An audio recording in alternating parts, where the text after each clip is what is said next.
before I give the call to the honourable member, I'll remind members that this is the member's inaugural speech and we observe the normal courtesies and traditions of the House. The Honourable Phil Twiss. Thank you, Deputy President. Get this button done up. I rise before you this evening for my inaugural speech in this place incredibly honoured and with a profound sense of humility. I stand honoured because of those who put their trust in me to represent them in the Parliament. Along with the good people of Western Australia, there are countless people in the WA Liberal Party who have supported me, sharpened me and believed in me. I am most honoured because I have a wonderful and beautiful wife, Meredith, along with what some say is a reasonably large family, and who has stood by me and believed in me through the years of hard work and sacrifice that has led to this moment. Without her and my precious family's support, this day would never have happened.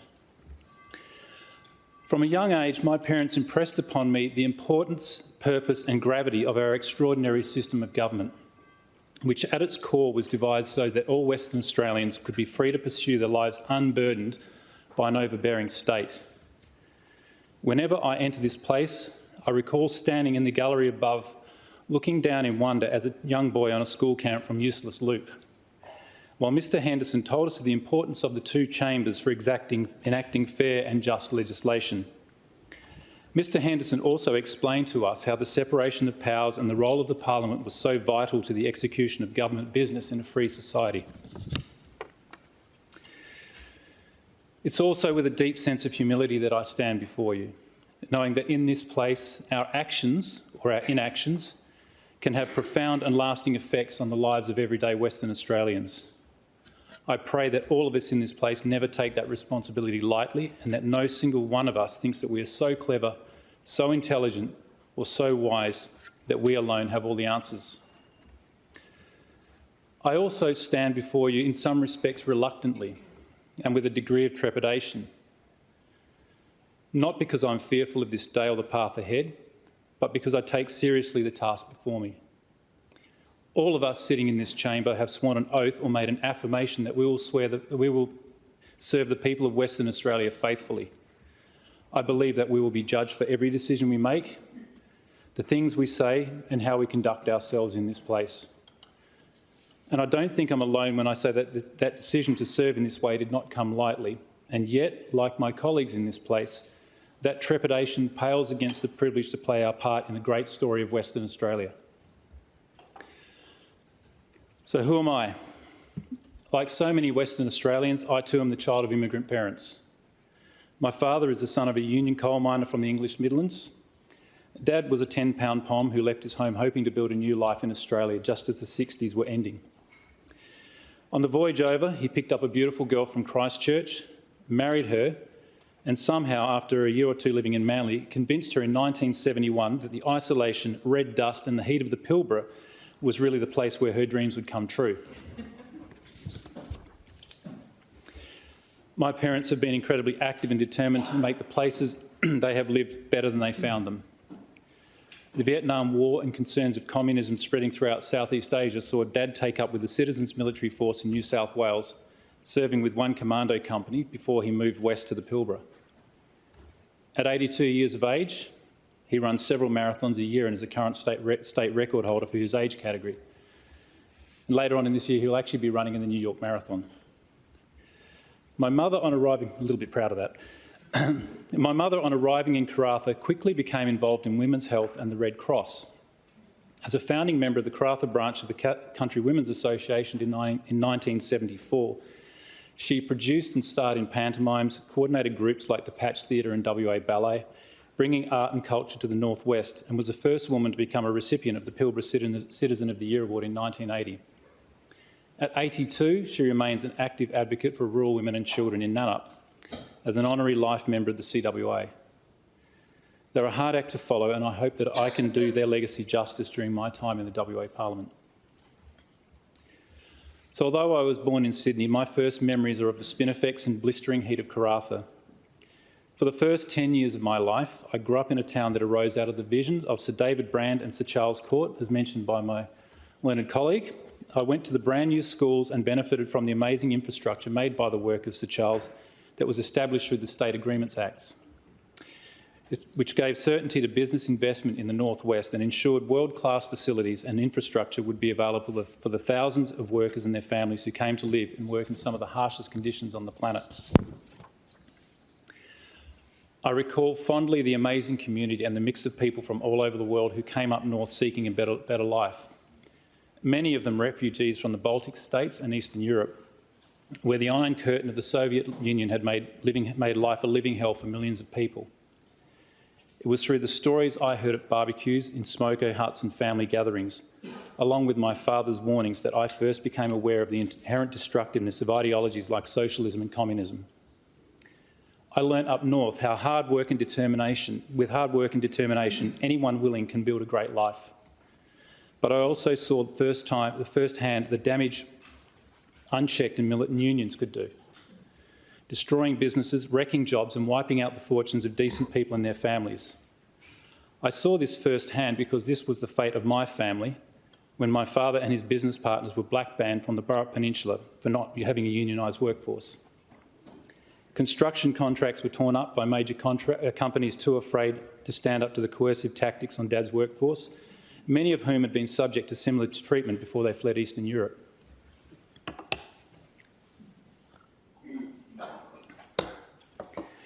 In 1981, Dad closed up his civil engineering business and handed over the auto business he had been building to Uncle Jack, a United States World War II veteran and Harvard man from New York who had served on General MacArthur's staff and had been just so generous in his help to our family. With an old converted Darwin transit bus containing everything we owned, Mum and Dad packed up the family and headed south for Shark Bay. Useless Loop, in fact. So Useless Loop was a new beginning in a crazy, isolated, company-owned mining town that had skipped the shiny new infrastructure development of the Pilbara and instead had dirt roads and so little company housing that most of the workers lived in caravans with annexes made from whatever materials people could scrounge together, which is not so great in an area that's subject to the occasional cyclone. Primary school was held in a 2-classroom demountable with no air conditioning, but we enjoyed afternoons at the beach or snorkelling off the town jetty. For a 10-year-old boy, the loop was idyllic. No shoes, endless beaches, constant fishing and frequent camping trips. For the families, though, life on site was not always so idyllic. And my father, as the site manager, was troubled that the company was prepared to let its workers live in such terrible conditions. But this was a long struggle with Shark Bay Salt, where year in, year out, especially when the budgets were being prepared, he would fight to secure funding for decent housing, community facilities and a proper school. Initially, he also had to fight the unions who were resistant to change. But within a few years, the need for unions on site had so diminished that half-jokingly he was asked to nominate for shop steward. The fight for budgets and better conditions continued until Dad left after 13 years with a legacy that's still seen today in Useless Loop. One of the most difficult things about living remotely was the need to go to Geraldton or Perth for boarding school once high school arrived. While I did pretty well academically, at least for a few years, and enjoyed the surf and out-of-school life in Geraldton, I, like so many other country kids, struggled with being away from my family. For me, that struggle turned into rebellion and ultimately ended up with me leaving school early, heading back up north to Karratha and eventually joining the Navy in Sydney as an apprentice at 16. And this was not part of my original plan. In June 1987, I joined the Royal Australian Navy as a Marine Technical Propulsion Rating and graduated from the Navy Apprentice Training Base, HMAS Nirimba, 2 years later to join the destroyer escort HMAS Swan, where I'd finished my trade as a fitter and machinist while maintaining and operating the ship on deployments throughout South and Northeast Asia and the Philippines and the Pacific. I met my wife Meredith, who's in the gallery, while an able seaman based at HMAS Stirling. And incidentally, I still have the original will signed by Lieutenant Mark McGowan after I was promoted to leading seaman and sent back to sea on the destroyer escort HMAS Derwent. Derwent, as my last ship in 1994, was a beautiful rounding out of my naval career, as it was Derwent that had come alongside in Dampier in 1979 Anzac Day commemorations when I was a cub, who had paraded with the ship's company and was given a tour of the ship that would later become my home. After I discharged from the Navy, I went straight into my trade as a fitter machinist at Kwinana Power Station, where I myself faced union standover tactics and ended up black banned for refusing to join the AMWU. I then went on to work on defence weapons systems before finally landing a job with a French offshore oil and gas company, working on some of Western Australia's most important offshore and subsea projects, initially as a technician and later as a project manager.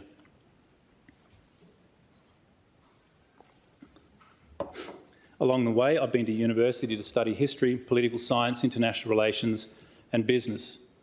I spent a few years in the Army Reserve. With my colleague over on the other side, the Honourable Pierre Yang. Amongst that, I run a couple of small businesses dealing in or restoring antiques and making high-end furniture. In all of that, my wife and I have not only survived as a single-income family, but we've thrived. We have mostly home-educated our 8 children and asked very little of the state in return. 2 sons are now serving in the Australian Army, and the remainder of our children are either fully employed in small engineering businesses or in the health sector, and with our youngest now in high school. Australia, and Western Australia in particular, is a remarkable place, built by remarkable people, and has always, until recently, been a place of incredible opportunity for all who have been willing to work hard and take responsibility for their own future. Of course, there are those who struggle, not as a fault of their own, but of unfortunate circumstances, and we must always be compassionate people, prepared to help in any way we can. But I would argue that those struggles have been extended more recently, not due to the unwillingness of people to work hard to get ahead, but because government policy in large part has created the conditions. It has been government policy that has directly and indirectly contributed to the type of growth in house prices that now looks to shut out a generation of homeowners. It is government policy that has created conditions where businesses have been tied up in red and green tape, making it increasingly difficult for small businesses in particular to keep their doors open. It was government policy that needlessly and for no logical reason locked down thousands of small businesses during the pandemic while allowing large national and international companies take over their market share. It was government policy that did deals with the CFMEU and contractors on the MetroNet project, blowing out the budget and artificially elevating labour costs in the state to the point that many small and medium businesses could not secure sufficient workforces to effectively continue operations. And it is government policy that is making mineral and resource exploration and projects so difficult that many companies are giving up and looking elsewhere.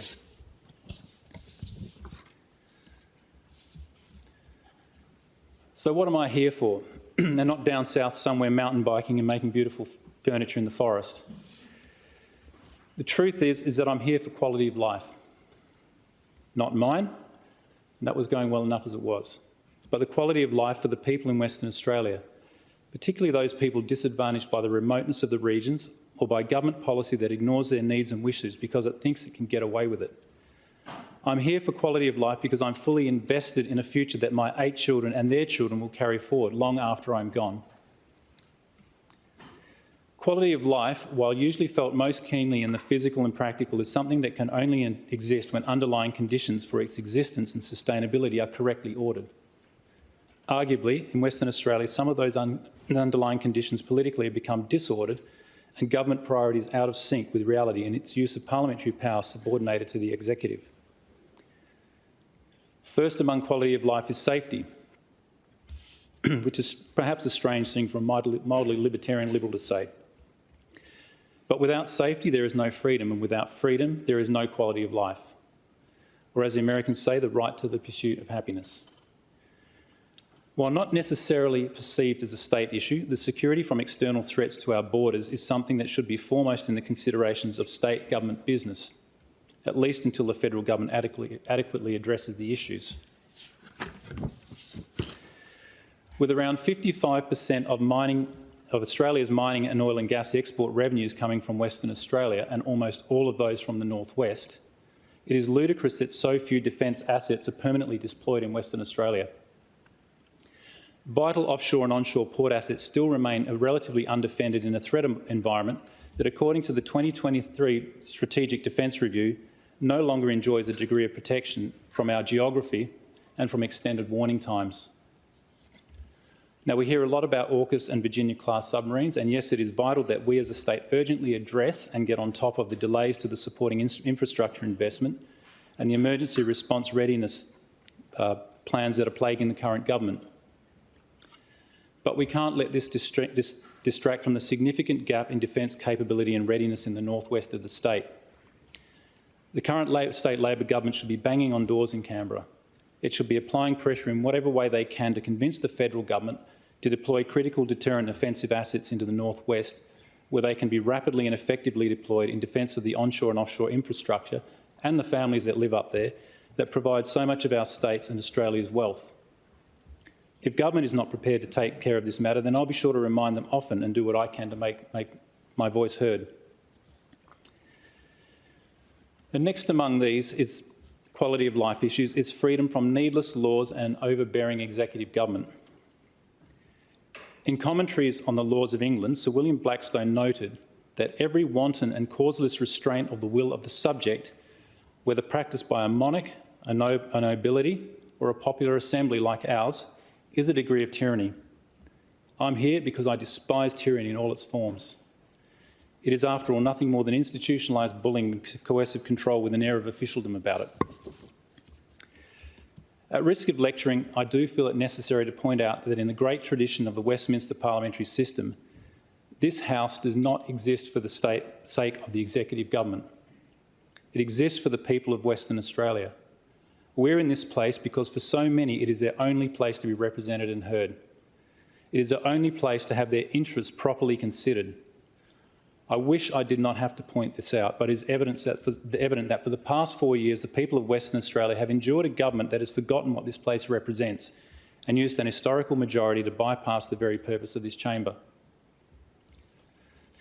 When speaking of the botched and scrapped 2021 Aboriginal Cultural Heritage Act, Premier Roger Cook said, and I quote, "Put simply, the laws went too far, were too prescriptive, too complicated and placed unnecessary burdens on everyday Western Australian property owners." I applaud the Premier for his apology and wholeheartedly agree with his statement that he wanted to restore confidence in our cultural heritage systems, strike the right balance and provide the community with simple and effective systems. The question needs to be asked, however, why were the apparently unforeseen and unnecessary burdens able to pass through the scrutiny of this place? Part of the answer might lie in the fact that the Legislation Committee was only permitted to review a single bill in its entire time during the 4 years of the previous term of government. I raise this not to be accusatory, but to point out that it is for reasons such as this that I stand before you in this place. I believe deeply that it is incumbent upon any government, and particularly this chamber, to ensure that the burden of legislation does not exceed the benefit it provides and does not cause undue loss of rights or privileges to any one group of people. For anyone knowing the work of Ben Harvey in recent weeks, you'll be aware of the commentary on the slow-moving train wreck that is the 2024 Firearms Act, where he reports that now even doctors are in open revolt around the health check provisions under the Act and regulations. In the coming weeks, there'll be much more detailed discussion and commentary on this matter, I'm sure. So I do want to keep my remarks short and point out just a few of the egregious issues related to this piece of legislation, and there are many. It's difficult to know where to begin, given that the Firearms Act contains 492 clauses, only 11 of which were debated in this place, but I'll start with the fundamentals. Following the Firearms Bill passing from the Legislative Assembly to this House, it was referred to the Uniform Legislation and Statutes Review Committee, which discovered 3 distinct ways in which the bill impacted upon parliamentary sovereignty and lawmaking powers of Western Australia, of the West Australian Parliament. These included 6 Henry VIII clauses, in which the bill was found to erode the Western Australian Parliament's sovereignty and lawmaking powers.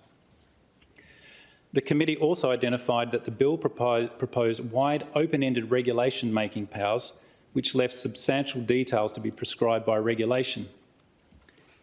These alone should have seen the bill referred to committee to properly review and correct the problematic clauses.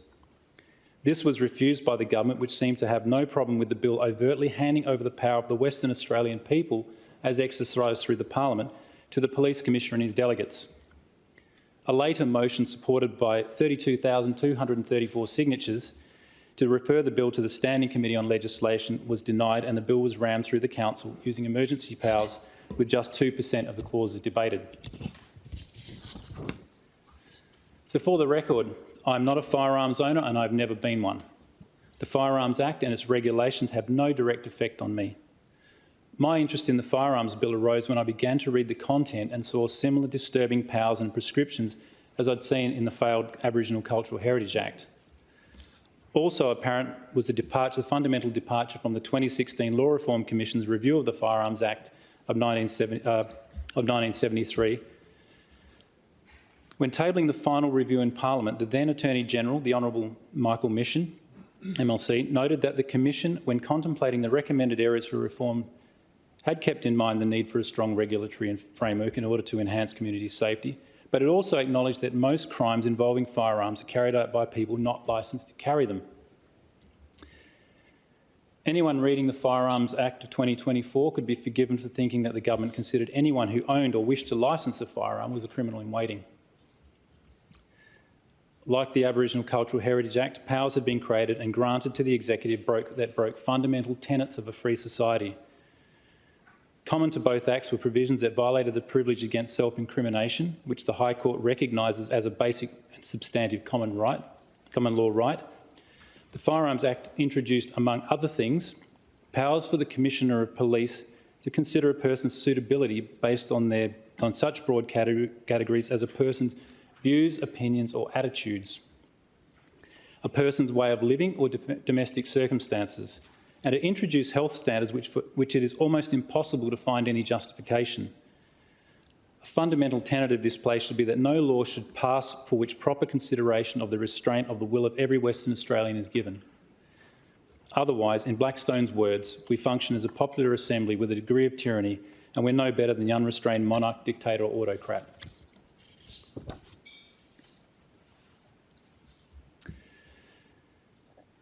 In the cause of advancing the quality of life for all Western Australians, I believe that genuine quality of life cannot be achieved without a right understanding of the relationship between the citizen and the state. As Liberals, we know that this can only be achieved through the preservation of a liberal democracy with an executive responsible to a representative two-chamber parliament. We know that to achieve this, we can only do so when the rule of law is maintained, private property is protected, the community is made up of free individuals prepared to take responsibility for their own lives and actions, and genuine free enterprise is promoted as the alternative to socialism and state corporatism. We also know that at a more foundational level, free individuals are best able to thrive when the family is protected as the basic unit of society, and we as a people promote justice and equality of opportunity for all Australians.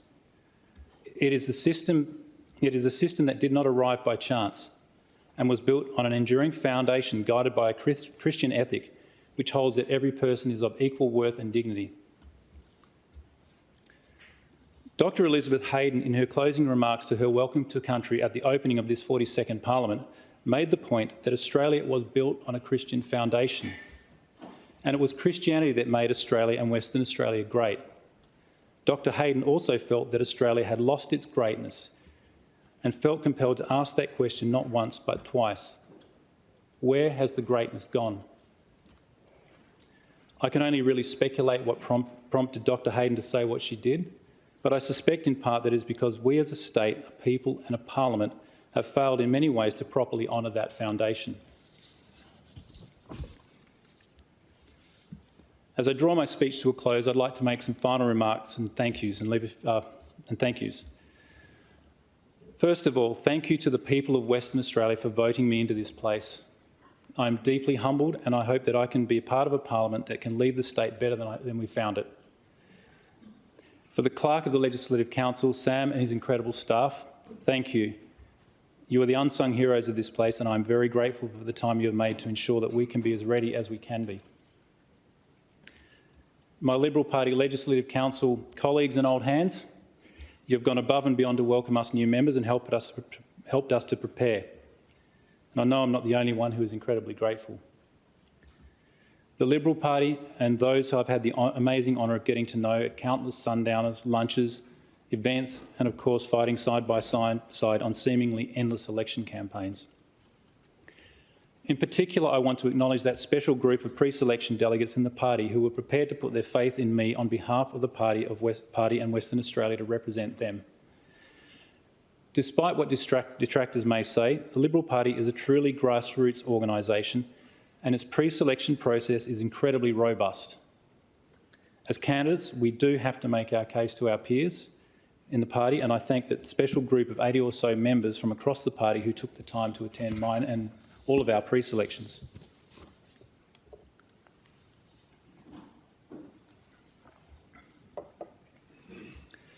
For my parents, who demonstrated to my siblings and I the importance of living deeply and firmly by our convictions, while still honouring those who differ. The family home in Karratha and Eustace Loop saw everyone from Joseph, the local garbage man, to the huge Kiwi shop steward Big Bird, who nearly walked into our lounge room ceiling fan on Boxing Day, to managers and directors of companies like Mitsui, Clough and AMP. All were welcome and conversation flowed as freely as the Cold Swan Golds that Dad always seemed to have in the fridge. Our family gatherings today are as interesting as you may imagine, with my dear brother Mark, who is in the gallery and has run twice for the Greens, and my sister, who have their own strong and well-considered political views.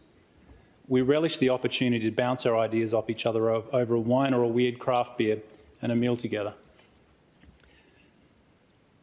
For my children, you have been by my side on campaigns, in the car, jumping in and out, letterboxing, banging in signs day and night, and even driving when I was too tired to. You have made those years a special joy, and I do apologise for the unusual childhood. Finally, and most importantly, thank you to my precious wife Meredith, who has stuck with me for 33 years and been by my side, my friend and my love. The years leading up to this moment have been intense in ways that are hard at times to fathom, and the years going forward will bring their own challenges, but also their own rewards. In life, in faith, in politics, we are a team. It is a joy to share my life with you, and I promise I'll do my best not to break any more bones. Thank you.